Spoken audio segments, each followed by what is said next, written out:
አስቡት 26 ኮርስ ኤ ፕላስ እና 16 ኮርስ ኤ ያውም የቀን ስራ እየሰራችሁ በዋንጫ ተመረቃችሁ በአቅም ማነስ ምክንያት ወላጆቻችሁ ምን እንደምትላሰማሽ እናትሽ እኮ እና ቲክታክ አየው። ጋዜጠኛ ሶፎንያስ ዋሲሁን ከሳምንታት መጥፋት በኋላ ዛሬ ላይቭ ላይ ለኢትዮጵያ ሕዝብና በርታሚዮስ መታው አረመታው ኳሱ። ሰላም ጋይሶች እንደምን አላችሁ? እኔ ኤላ ነኝ። ዛሬም እንግዲህ በአዳዲስና ወቅታዊ በሆኑ ጉዳዮች ተመልሼላችኋለሁ። የዚህም ቪዲዮ ሐሳብ ናታይም ምን አጋጠመው ምንስ እየተባለ ነው የሚለውን ወደ ቪዲዮ መጨረሻ አያይዤላችኋለሁ።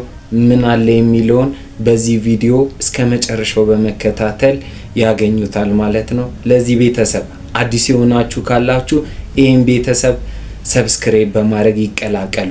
እንዲሁም ቤተሰብ የሆናችሁ ላይክ ኤንድ ሼር በማድረግ ለተለያየ ሰው እንዲደርስልኝ አድርጉ። ወደ መጀመሪያው ቪዲዮ እንለፍ። ወይኔ ዛሬ ሰው ብቻ ነው። አቶ ገረመው፣ አረ ምን አይነቱ ገገማ ነው? አቶ ገረመው፣ አቤት። እዚህ ምን ይሰራሉ? የዳዳ ላውጣ ነው። ፎቅ ዝም ጥለው። የምን ፎቅ? እኔ እናንተ ብቻ ነው የምናቆረ። ዝም በል። ሆቴላችንስ ጭራሽ እንደ ሂዳ ለህዝብ አውጅ። ደሞ ለዚህ ምን ችግር አለው? ይስማ። ቆይ አንተ ምን ልታወጣ መተህ ነው? ችግር አምዳ ጭራሽ የባሰም አለ በለኛ። ባላየ ወንድም እና እንዴት አየው ጓደኛ እንኳን መኪና ገዝቷል። እኔም በእግር ተንከራተተኛለህ። እና ለምን አትሄጂም ከፈለግሽ? ለምን አትሄጂም ከፈለግሽ?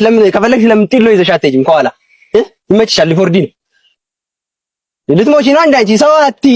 ሰዋቲ በቃ የራስሽን ኑሮ ኑሪ። እንዴ ከደበረሽ ደግሞ ፍላጎትሽ ከሆነ ሂጂ ተከትለሽ።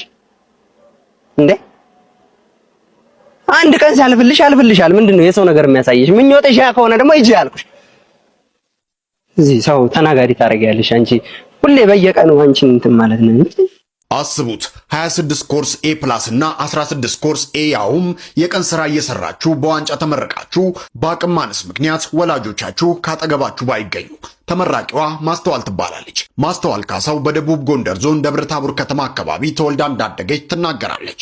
12ኛ ክፍል ካጠናቀቀች በኋላ የሪሜዲያል ትምህርቷን ለመከታተል ጅጅጋ ዩኒቨርሲቲ ብታመራም ውጤቷ 49.5 በመሆኑ በ0.5 ውጤት ሳይመጣላት ቀርቷል። ውጤት በመቅረቱ ተስፋ ያልቆረጠችው ተማሪ ማስተዋል ካሳው ወደ ቤንሻንጉል ጉሙዝ ክልል መተከል ዞን ግልገል በለስ ከተማ በማቅናት በበለስ ፓራዳይስ ኮሌጅ በዲፕሎማ በረሃ ግብር በፋርማሲ ትምህርት ክፍል በግል ለመማር ትመዘገባለች። ትምህርቷን ለማጠናቀቅ የትምህርት ዶርም እንዲሁም የዕለት ጉርስ ለማግኘት ከትምህርቷ ጎን ለጎን የቀን ስራ በመስራት ራሷን እያስተዳደረች ትምህርቷን በከፍተኛ ውጤት ለማጠናቀቅ በቅታለች። ተማሪ ማስተዋል ካሳውን የቀን ሰራተኛ በመሆን ለተከታታይ ዓመታት ትምህርቷን የቀጠለች የነበረ ሲሆን ዛሬ ሐምሌ 4 ቀን 2018 ዓ.ም 26 ኮርስ ኤ ፕላስ 16 ኮርስ ኤ በማምጣት በአጠቃላይ 4 በማምጣት የ2 ሜዳሊያና የዋንጫ ተሸላሚ ለመሆን በቅታለች። ተማሪ ማስተዋል ካሳውን ቤተሰቦቿ አቅም የሌላቸው በመሆኑ እሷን ለማስመረቅ ማንም ሰው ስላልመጣ እንደከፋት ተናግራለች።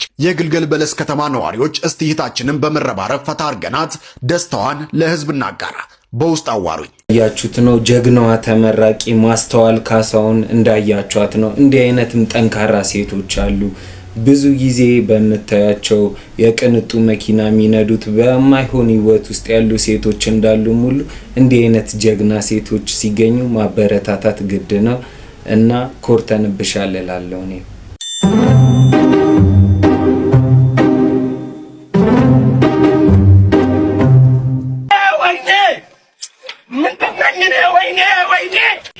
ምን እንደምትላሰማሽ እናትሽ እኮ እና ቲክታክ አየው። አይ ሞን እንዴነ እህቴ አንተ ያለበትን ትልካልኝ ቲክታክ ሊንክ። ያው ምን ቲክታክ አወጥቼ ነበር ግን ሞንን እንዴት እንዳናደደችው ማለት እንዳሳዘነችው ነገር ያሳዝናል ብላ ቤቱ በልታ እንደዚህ ምናምን ብላ በቃ ዝና ስትልክ በቃ ላንተ ብዬ ከፍቼ አሚን አስገባሁኝና ቲክታክ አየሁት። ያሳዝናል በጣም በቃ ዝም እንበላት አንዴ ሄዳለች ነው። ያ እሱ እኮ ነው ችግሩ። አሜሪካ ነገር ከ18 ከበለጠ በኋላ ምንም ልታረቅ አትችልም። ከድተው ሊሄድ ይችላሉ፣ ጠፍተው ይሄዳሉ። ምንም ብትከተላቸው እንኳን ሊያሳስሩ ይችላሉ። ስለዚህ በቃ እና ሄደች። ያው እንግዲህ ያው እዚህም ሆና ነው እዛ ኤጅ ሲደርሱ የፈለጉት ከሄደው ነው የሚተኙት። የዚህ ሀገር ሴቶች ነፃነታቸው እንደሱ ነው። እንደማይሆን ሰው ጋር ነው መጀመሪያ የሚወድቁት። አትሰሚም? ገና የ30 ደቂቃ ቮይስ አለ። እናትሽ የሚሰማት ሰው ትፈልግ ነበር። ቋንቋ ነበርሽ ዴዚ፣ አንቺ ለእናትሽ ዓለሟ ነበርሽ፣ ህይወታ ነበርሽ።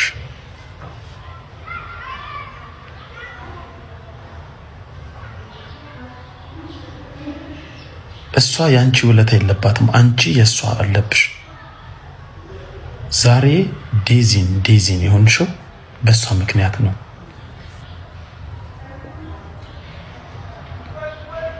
ስትፈልግሽ ነበረ እናትሽ። ይህን ደግሞ ምለው ለዴዚ ሀርሽ ለመሆን አይደለም።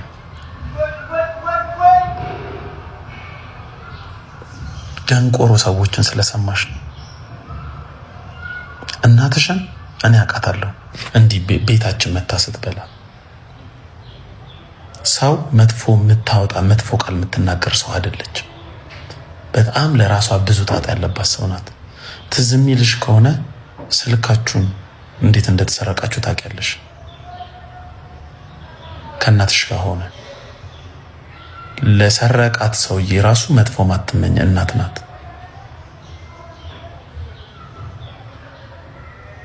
መጥፎ ማትመኝ። ሌላ ሰው የፈለገ ይበል። ቲክቶክ ላይ ያለ ሰው እንደነገርሽው ነው። እናቴ ዘረኛ ናት፣ እናቴ ሬሲስት ናት፣ እናቴ ትግሬ አታገቢም ብላኛለች፣ እናቴ እንደዚህ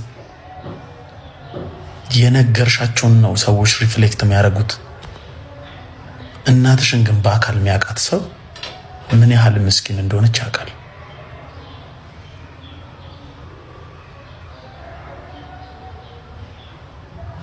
ላንቺ ነበር የምታስበው፣ ላንቺ።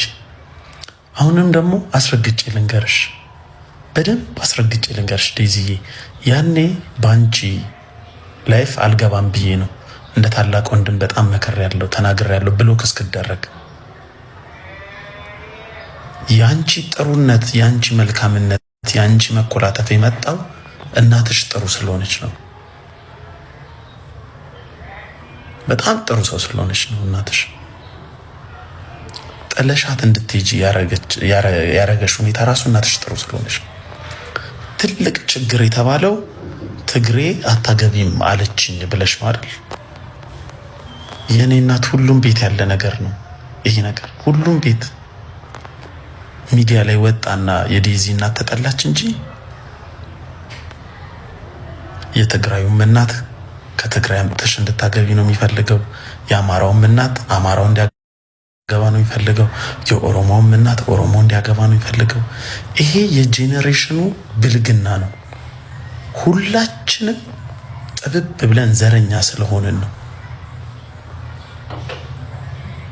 እንጂ እናትሽን የሚያሰድብ ነገር አይደለም። አነጋጋሪ የሆነው የዴዚ እናት ሞት ሞን እንግዲህ ያለውን ነገር አሳይቷቸዋል ብዬ አስባለሁ። ያውና ስለ እናቷ መልካምነት ብዙ ነገር ይወራል። ብዙ ሰዎችም ወቀሳ እያደረሱባት ነበር። ይሄ ከምንም በላይ መልስ ነው ብዬ አስባለሁ። እናትየው ልጇን ለመጠበቅ የሄደችበት ርቀት በጣም የሚገርም ነው። ግን እንደዛም ሆኖ ሳይታረቁ ነው ህይወቱ ያለፈው። እንግዲህ ብዙ ቪዲዮዎች እየወጡ ይገኛል። በዚህ ቪዲዮም ሀሳብ ሊያሾ የራሷን ሀሳብ ሰጥታለች። እሱም ቪዲዮ እንከታተል። ከእናትየዋ በላይ እኛ እናውቃለን ብላችሁ ስትመሰክሩ የነበራችሁ ሰዎች እናንተን ይመማችሁ፣ እናንተን ይጸጽታችሁ።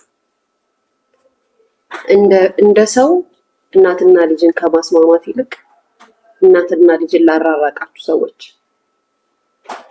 በየትኛው ዓለም በየትኛው ዘመን በየትኛው ጊዜ እንደሆነ ባላቅም እናት ጥፋተኛ ነች ተብሎ የሚወቀስበት ዘመን ይሄ ዘመን ነው። ሶሻል ሚዲያ ላይ ስለ እናት መጥፎ ነገር የሚወራው ሚዲያ ላይ ነው።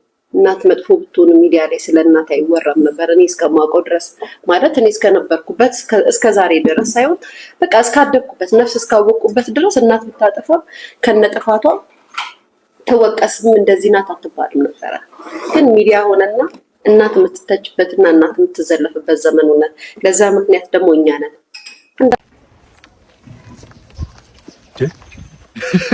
ይሄ ደደቦች ፊት አውራሪ ፓርኪንግ ሆኖ አረፈው። ገባ በቅ ጌትዬ ጌታ ጠንበለል መኪና መጣች እዛች ጋር ጠለላ ጠጋ ጠቅ የኔ አባት በቃ ናይቺን ያዛታ ቤተሰብ አይደል ስትወጣ ይደርሳል ችግር የለውም።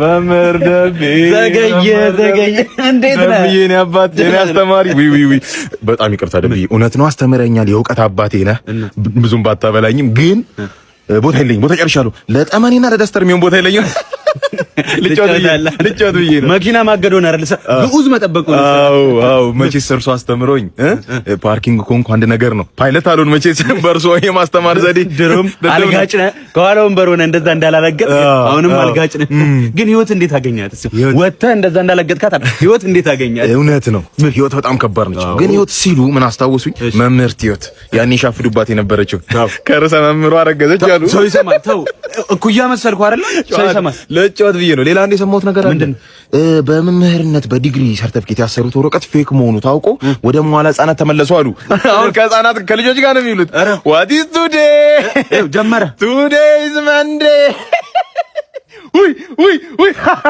ጋዜጠኛ ሶፎንያስ ዋሲሁን ከሳምንታት መጥፋት በኋላ ዛሬ ላይቭ ላይ ለኢትዮጵያ ህዝብና ለቢኤስ ባለቤቶች መልእክትን አስተላልፏል። ጋዜጠኛው እንግዲህ ቦርናጌ የነበረውን ቆይታ አጠናቆ ዛሬ ለቢኤስ እና ለኢትዮጵያ ህዝብ አስተላልፈው መልእክቱ ኢትዮጵያ ህዝብ ይቅርታ የሚያደርግልኝ ከሆነ ኢቢኤስ መዝናኛን በአንድ እግሩ ነው የማቆመው፣ ወደ ቀደመ ክብሩ እመልሰዋለሁ። ኢቢኤስ መዝናኛ አስፋው መሸሻ ከሞተ በኋላ በጣም ተዳክሟል፣ ብዙ ሰዎች የለቀቁ ነውና እኔ ግን አታስቡ፣ ወደ ቀደመ ክብሩ እመልሰዋለሁ ብሎ በልበ ሙሉነት ተናግሯል። እስቲ እናንተ የሶፎንያስ በመምጣቱ ኢቢኤስም ለመግባት በማሰቡ ምን ተሰማችሁ? ሀሳባችሁን ኮሜንቶች ላይ አስቀምጡልኝ። ቪዲዮን ልጋብዛችሁ። ሶፎንያስ ዋሲሁን ነኝ፣ የኢትዮጵያ ቴሌቪዥን ይቅርታ አድርጉልኝ። ሶፎንያስ ዋሲሁን ኢትዮጵያ ቴሌቪዥን ኢዮሲ ቴንክ ዩ ሶ ማች እናመሰግናለን። ክቡራትና ክቡራን ሰላም ጤና ይስጥልን። ክቡራትና ክቡራን ተመልካቾቻችን ይህ ሳምንታዊው እሁድን በኢቢኤስ ዝግጅታችን ነው። ሞቅ ደመቅ አድርገን አብረናችሁ ቆያለን። ብያላችሁበት ስለምትሰጡን እጅግ የተከበረ ጊዜ እናመሰግናለን። ሉላ ገዙ ከኛ ጋር አብራ ነው ያለችው። ዘና በሉ ፈታ በሉ። እሁድን በኢቢኤስ እኔና ሉላ ከዚህ በኋላ ሞቅ ደመቅ አድርገን እንቀጥላለን። ማክዳ ይሄ ቪዲዮ ከደረሰሽ አለሁልሽ። ህዝቡ ብቻ ይቅር ይበለኝ። እሁድን በኢቢኤስ በአንድ እግሩ እናቆመዋለን። አስፋው መሸሻ ሞተ ተብሎ ፕሮግራሙ አሁን እኮ ቻናሏን መጣ አይደለ? ድጋሚ ኢቢኤስ እንዲታይ አደርግልሻለሁ። ማክዳ የኢቢኤስ ባለቤትሽ ከዚህ ዓለም በሞት ስለተለየ አማን ፍስሐ ሲሆን በእውነት በጣም አዝኛለሁ። ጥሩ ሰው ነው። ለራኬብ መኪና ገዝቶ የሰጠ ትልቅ ሰው ነው። አማን ፍስሐ ሲሆን ራኬብ ጎበዝ ሆነሽ ማለት ነው። እና ቤቱ የተከበረ ቤት ነው። ኢቢኤስ ብዙ ሰው ለትልቅ ደረጃ ያደረሰ ነው። ናፍቆትና ሊያ ዛሬ ቻናሏን የከፈቱት በኢቢኤስ ነውና ጋዜጠኛ ሶፎንያስ በዛሬ በላይቭ ላይ ተመልክተነው ነበረ። በህመም ላይ እያለም ነው እንግዲህ ላይቭ ላይ የገባው። ታዲያ ጋዜጠኛ ሶፎንያስ ላይቭ ላይ የተናገረውም ኢቢኤስ ቴሌቪዥን እሁድን በኢቢኤስ ላይ እኔን ቢቀጥረኝ የተሻለ ስራ መስራት እችላለሁ፣ ምክንያቱም በኢትዮጵያ ቴሌቪዥን ለ6 ዓመታት የስራ ልምድም አለኝ። ታዲያ በዚህ በእሁድን በኢቢኤስ ተወዳድሬም ነበረ። ከዳንኤል ጋርም ነበረ የተወዳደርኩት። ነገር ግን ዳንኤል አዲስ ፊት ስለነበረ እና ለዚህ ፕሮግራምም አዲስ ስለነበረ እሱ አሸንፎኝ ፕሮግራሙን መምራትም ጀምሯል። እኔም በእሁድ በኢቢኤስ መምራት ትልቁ ህልሜ ነው ሲልም ተመልክተነው ነበረ። እንግዲህ ታዲያ ጋዜጠኛ ሶፎንያስ እንደዚህ ላይቭ ላይ እየተናገረ ባለበት ሰዓት ጋርዴ መጣ በማለት ከላይቭ ወጥቷል ማለት ነው። ስለዚህ ነገር ምን ትላላችሁ? ሀሳባችሁ ኮሜንት ላይ አስቀምጡ። እንግዲህ ከሰሞኑን አወዛጋቢ የሆነ ነገር ከሱስ ማገገሚያ ውስጥ ሆኖ ጋዜጠኛ ሶፎንያስ ላይቭ ላይ ገብቶ እንግዲህ ኢቢኤስን ቅጠሩኝ እያለ ይገኛል። እንግዲህ እናንተስ ምን ሀሳብ አላችሁ? እውነት ድኖ ነው ለዚህ ነገር ብቁ ነው ብላችሁ ታስባላችሁ ወይስ መቀጠር የለበትም? እንዲህ አይነት ወቅታዊና አዳዲስ ቪዲዮ እንዲደርሳችሁ ደግሞ ሰብስክራይብ ማድረግ እንዳይረሳ። ሰብስክራይብ እያደረጋችሁ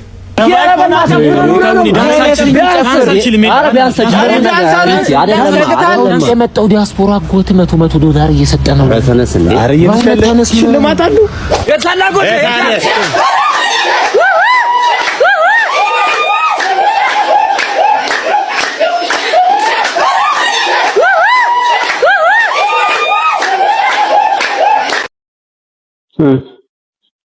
ሰውን በደንብ ነው የማሳየው።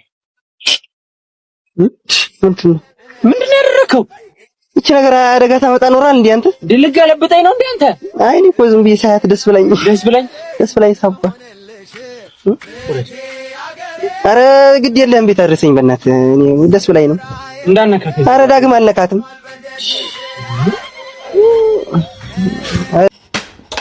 ልጅ ተጫዋች አደረገኝ እኮ ዛሬማ ብሬን ሳልቀበል። ማን ነው? እኔ ነኝ። አንቲ ሰላም አንተ ምን ሙድ ይዘህ ነው ግን? ስልክ አታነሳ የለም ታስብላል። በገዛ ገንዘቤ መቸገር አለብኝ እንዴ? ለምንድን ነው ገንዘቤ ማሰጠኝ? ሳሚ ምንድን ነው የተፈጠረው? በቃ እየደወልኩል ገንዘቤን ባለፈው እሰጣለሁ አሰጠኝ እንዴ? በቃ ስጠኝ ገንዘቤን እኮ አልሰጥም አልኩህ። ታዲያ ካለ ስጠኛ እንዴ? ለምንድን ነው ስልክ የምታጠፋው የምታመላልስ? እኮ ስጠኝ። እሺ እሰጥሃለሁ። እጠብቃለሁ። ስጠኝ ቶሎ። ሳሚ ወይ ገንዘቡን ግን ለምን ፈልገው እንዴ? ምን የጎደለ ነገር አለ? እዚህ ጋር ቆሻሻ አይደለሽ? ምን የተፈጠረ ነገር አለ ማለቀው? ምን ያደርግላል? ችግር ካለ ንገረኝ። ኧረ ምንም በእውነት ሳሚሻ ንገረኝ። ዝም ብዬ ልጠይቅ ብዬ እንጂ እኮ ምንም አልፈለኩትም ገንዘብ አይደለ? አዎ ካልፈለኩ ለምን ታዲያ ትመጣለህ? ኧረ እኔ ቢቆይም እውነት እንደዛ እንደምትለኝ እኮ እርግጠኛ ነበርኩኝ። የምራቅ አለው ቢቆይም ችግር የለም። ሳሚሻ በቃ እንግዲህ እሺ መልካም ቀን ነው ይላል። ባለቤት ሰላም በልኝ እላለሁ። ሳሚ አረስቸው ወይ እንትን የሆነ ስራ ጀምሬ ሳልነግርህ ትንሽ ብር ጎደለኝ እና ለእሱ አንድ 25 ሺህ ብር ያስፈልገኛል። ሰሞኑን እሰጥሃለሁ። ታስገባለህ? 25 ወረም መስከኩ አንተ አጅሬው ፈንጂን አትፍራ ወጪን ፍራ ይላል። ሂድ በቃ ሳሚሻ እደውልልሃለሁ። ሰላም በልኝ ሁሉ ነገር ቤተሰቦች። እኔማ አመሰግናለሁ ወገን። በርዳሚዎስ መታው ኧረ መታው ኳሱን መታው እንጂ ኳሱን ኧረ መታው እባክህ ኳሱን መታው ኧረ ጎሉን እባክህ መታው ጎሉን መታው ጎሉን መታው። አየው ማርያምን ፈርሞ ጊሸን ፊልሜን አስጨረሰ ብሎ ሰይፉ ላይ ያወራል። አያውቃትም እኮ ጊሸን። ኖርማሊ የኔ ሞራል ነው እውቀቴ ነው የተዘረፈው፣ ሞራሌ ነው የተነካው። ያረጋው ነገር የሚያስጠላ ነው። ከዛ ስክሪፕቴን ወሰደ። እግዚአብሔር ይመስገን ግን አንድ ብር ከኪሴ አላወጣም። ምን ስክሪፕት ስጽፍ ወረቀትና እስክሪብቶ አገኘ። እሷ ግን ከቤተሰብም ተበድሬ ነው ያመጣሁት። እኔስ አለች። እውነት ነው እውነት አላት። ተበድራ የምታመጣው ባትበደሩስ ማንም ተርፎት የሚበትን ሰው የለም ማለት ያው ዞሮ መሳፍንት ነው ፕሮዲዩስ ያደረገው ብሎ መናገር ስለማይችሉ የራሳቸውን መብት መጠበቅ አለባቸው። እሺ ስለዚህ በዛ ነው ለዚህ ልጅ ሲባል ሲል እዛው ነው ያልኩት። ላንቺ ስል ነው ይክፈል። ሲከፍል ግን ይፈርም። ከፍዩዋለሁ ገብቷል። ከፍዩዋለሁ ብሎ መፈረም አለበት። ዝም ብሎ ያይሰጥም ብር ለምንድን ነው የሰጠኝ? የኔ ጥያቄ ቀጣይ ጥያቄ። ስለዚህ ጠበቃ የሚለው ሰው እያለ ውል ይጻፍ ከፍዩዋለሁ ብሎ ክስ እንዲያቆም የጠየቁት ጥያቄ ቤተሰቤን ማስጨነቅ ያቆም። እኔ ልጆች አሉኝ። የ5 ዓመት ልጅ ፖሊስ በመጣ ቁጥር አባቴን ሊወስዱ ፖሊሶች መጡ ብሎ አታሳቅብኝ። የ70 ዓመትና አሮጊት አታሳቅ። ሚስቴን አታሳቅ። ቤተሰቤ ጋር አትድረስ። እየዞርክ ፖሊስ ምናምን አትበል። ትቼዋለሁ ብለህ ለስክሪፕቱ ደግሞ ይሄን ያህል ከፍዩዋለሁ ብለህ ውል አምጣ። ከዛ ተፈራርመን ተወዋለሁ። ምክንያቱም እኔ የምፈልገው እንዳይደርስብኝ ነው። ገብቷል። ከፈረመ ከዛ እሺ ብሎ አይማል እንደገና እኔ እሱን ጠንቅቄ ስለማውቀው አይው አሁን ደግሞ በማርያም ፊት እንደሚሰጠኝ ይማል ሁሉን እንደሚፈርም ይማል አልኩኝ። ማለባ ሽማግሌዎች ፊት ሄደ። ከዛ በኋላ አልመጣም። ለዚህ ነው ሃይማኖትንና እውቅናን ለማጭበርበር የሚጠቀምባቸው ትልቅ የሆኑ መሳሪያዎቹ ናቸው። እኔ ኢትዮጵያ ውስጥ ያው ይገባል አይደል አንዳንድ ነገሮች ታዋቂ ሰው ሌባ ያለ አይመስለንም። ታዋቂ ሰው የሚያጭበረብር አይመስለንም። ይሄ የኢትዮጵያን ምስኪንነት ነው። ደስ የሚል ነው። እሱ ይሄንን ስለሚረዳ ለማጭበርበር ለመስረቅ ያው ብዙ ታሪክ እኮ እናውቃለን። ከአረብ ሀገር ከወሰደባት ሴት ጀምሮ እስካሁን ባለው ሁኔታ እኮ እናውቃለን። ስንቱን እንዳጭበረበረ የሚገለጥ ነገር እኮ አይደለም። ሁሉም የሚያውቀው ነው አይደል? ስለዚህ ግን የሚጠቀመው ሃይማኖትን ምናምን አየው ማርያምን ፈርሞ ጊሸን ፊልሜን አስጨረሰ ብሎ ሰይፉ ላይ ያወራል። አያውቃትም እኮ ጊሸን ነጠላ ባረገና በሄደ እኮ አይደለም። እምነት እዚህ ውስጥ ነው ያለው፣ ልብ ውስጥ ነው። አያውቃትም። እዚህ ጋር እየካዳት እዛ ሄዶ በህዝብ ፊት ከዘመርክላት በጣም ይሄ ድራማ ነው።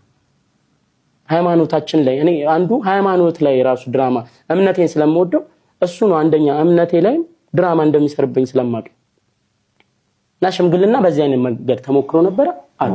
እስቲ ስለ አዳማው ታሪክ ምንድነው? አዳማ የተፈጠረው እስቲ ስለሱ ደግሞ ንገረኝ እስቲ። የአዳማውን 100% ባላረጋግጠውም ግን ሁኔታዎች ሁሉ የሚጠቁሙት ናታይ በኔ ላይ መኪና አስልኮ እንዳስገጨኝ ነው። 1 አመት እኔ እግሬ ይሄ ብረት ነው ባይዘ እዚህ ጋር ብረት ነው፣ ይሄ ብረት አሁን እያለሁ 1 አመት ነው የተሰቃየሁት። ከዚህ ከሽምግልናው በኋላ ነው ከሽምግልናው ፊልም ካወጣው በኋላ የነሱ ፊልም ሊወጣ ሲል እንዳላሳግደው የታይሚንጉን መገጣጠም ነው ይሄንን እንዳስወስን የሚያደርገኝ። ገብቷል? እስቲ እንዴት ነው የሆነው? አዳማ አንተ ለምን ሄድክ? አዳማ እኔ ለስራ ነው፣ ሌላ ስክሪፕት ልጽፍ ነው ሄድኩት። እሺ ማታ ላይ አዳማ ላይ የሚታወቅ ስክሪፕት 10 ቀን ቆይቼ ስጨርስ ፕሮዲሰሩ ሊጋብዘን እያመሸን ነበር። እኔ የብዙ የማምሸት ልምድ ስለሌለኝ ሲበቃኝ ተነጥዬ ነው ሄድኩት። ያ የሚታወቅ ቤት ነው፣ ስሙን መጥቀስ ስለሌለብኝ ነው። የሱም ጓደኞች እንደነበሩ አይቻለሁ። ከዛ በኋላ እኔ ከመሃላቸው ተነስቼ ሲሄድ ነው መኪና ከኋላ መጥቶ የገጨኝ እና ሲዛትብኝ ትዝ ይለኛል። ውስጥ እየተጠቀመ ክለብ ውስጥ ያለው እየተዛትብኝ ነበር። ምንድነው ላለው ቶች የናታይ አዲሱ ፊልም ከወጣ በኋላ ብዙ ዝግቦችን አስነስቶ ነበር። በዛም ፊልም ጉዳይ እንግዲህ ተበዳይ ነን የሚሉ ብዙ ሰዎችን እየሰማን ነበር። አንድ ወንድማችንም እንግዲህ እንዲህ እያለ ይገኛል። ሰው አይደለም ሰይጣን ነው እያለ ይገኛል። እንግዲህ ብዙ ቀሶች እየቀረቡበት ስለሆነ እኔ ልክ ነው ብዬ አላስብም። ምክንያቱም በቃ የሰው ልጅ የሆነ ነገር ሳይኖርበት የሁላ ሰው ሊነሳበት አይችልም። እናንተስ ምን ሐሳብ አላችሁ? ምን ታሳውቁኝ። ደንብ አስከባሪ ሆነ ሊስትሮ በጠረባ ያንሳፈፍክ እንዴት ትወስዳለህ? አንተ እንደዚህ እየቀጠቀጥክ እንደዚህ። ከዚሁ ጋር ተያይዞ በደንብ ማስከበር ዙሪያ ደግሞ ማነሳው ነገር አለ። ደንብ አስከባሪ የሚባለው ነገር እኔ ደንብ ምን ማለት ነው? ክቡራን ከዚህ እንጀምር። ግራ ገባኝ። እንደ ደንቡ ሁን ማለት ደንብ ማለት ስርዓት ማለት ነው። ደንብ አስከባሪ ሆነ ሊስትሮ በጠረባ ያንሳፈፍክ እንዴት ትወስዳለህ? አንተ እንደዚህ እየቀጠቀጥክ እንደዚህ። ቪዲዮ አለ፣ የቴሌቪዥን ነው ያላሳይም። ሶሻል ሚዲያ ላይ ገብታችሁት ላሳይ ቪዲዮ ቪዲዮ አለኝ። እንደዚህ እንቁላል መንገድ ላይ የምትሸጥ ሴትዮ በዱላ የተቀጠቀጠ በጠረባ እየተንሳፈ መነጽር የሚያዞር ሰው መንገድ ላይ ይሄ እንዴት ምን አይነት ደንብ ነው የነገሯችሁ ለእናንተ? እንዴት ነው ደንቡ? ማለት የተለየ ደንብ አለ እንደዚህ ሀገር ውስጥ ያልሰማ ነው ወይ? ካልነበርን አሳውቁን። ዝም ብዬ ከሆነ የምለፈልፈው ወይ የሆነ ሌላ የወሰዳችሁት ነገር ካለ አብረን እንውሰድና እንግባባ። ግራ አለኝ። በቃውን ደንብ አስከባሪ ሲባል ላይ ሲጀመር ከዱላ ድብደባ ጋር ምን አገናኘው? እዚህ ሀገር ውስጥ ንቀት እኮ ነው። ሽመል ተይዞ እኮ አይኬድም። ካፒታሊስት ውስጥ የትም ዓለም ላይ እኮ የለም። የትም ዓለም ላይ በግ ነው እንደምትጠብቀው፣ ከብት ነው የምትጠብቀው። እንዴት ሰው ሽመል የመጥረጊያ ዱላ ይዞ መሀል የአፍሪካ መቀመጫ ከተማ ውስጥ ይሄዳል? እሺ ለማለት ሰውን እንዴት አድርጋችሁ ነው የምታስቡን? እኛ ግን ግራ ገባኝ። ብቸኛ እኔ ኬንያም ሄጃለሁ፣ ኡጋንዳም ሄጃለሁ፣ ሴኔጋልም ሄጃለሁ፣ ናይጄሪያም ሄጃለሁ፣ ሞሮኮም ሄጃለሁ፣ ደቡብ አፍሪካም ሄጃለሁ፣ አሜሪካም ሄጃለሁ፣ ሌላም ሀገር ሄጃለሁ። ሽመል ይዞ የሚዟዟር ሕግ አስከባሪ አይቻልም። ቤተሰብ ለዛሬ የነበረን ቆይታ ይሄንን ይመስላል። በቀጣይ በአዳዲስና ወቅታዊ በሆኑ ቪዲዮዎች የምመለስላችሁ ይሆናል። እስከዛው ሰብስክራይብ በማድረግ ቆዩኝ። እንዲሁም ይህን ቪዲዮ አይታችሁ ላይክ ያላረጋችሁ ካላችሁ ላይክ በማድረግ ኤንድ ሼር በማድረግ ለተለያየ ሰው እንዲደርስልኝ አድርጉ። ሰላም